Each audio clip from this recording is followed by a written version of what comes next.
Um, can I get your Joan Baez origin story from each of you? What was your, how did you discover Joan? Each.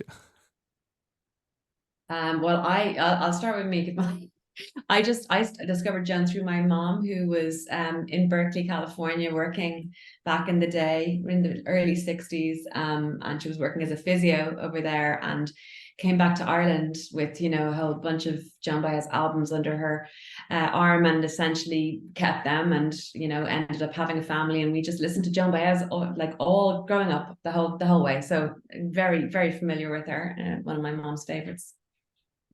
And I personally became a fan, by the way, working on this film in a much deeper way. I really enjoyed her music, and you know what I mean. Like it was just an entirely different excavation. I loved that actually about the making of it.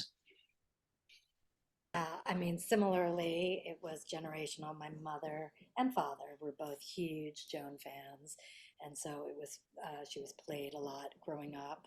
And my mother used to tell me a funny story of boyfriends making her pretend she was Joan Baez, which was humorous as she grew up.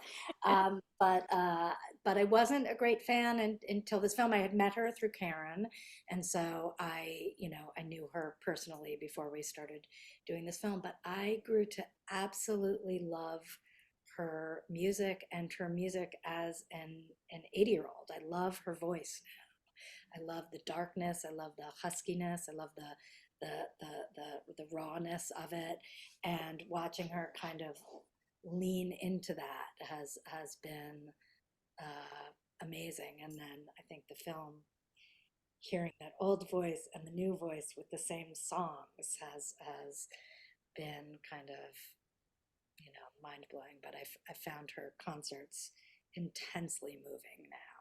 I think that the last tour was kind of took your breath away watching her up there. My mother was, I'm much younger than Mary, not younger, much older than Mary and Maeve. They're much younger.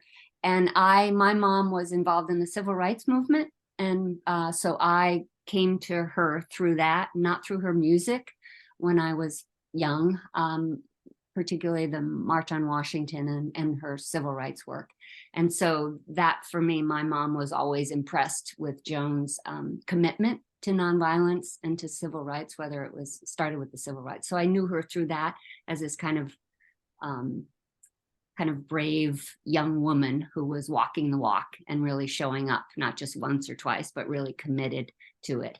And so it was only years later when I first kind of discovered her music through Dylan, actually. So, but it was largely her sort of moral courage in terms of the civil rights that I first heard about her.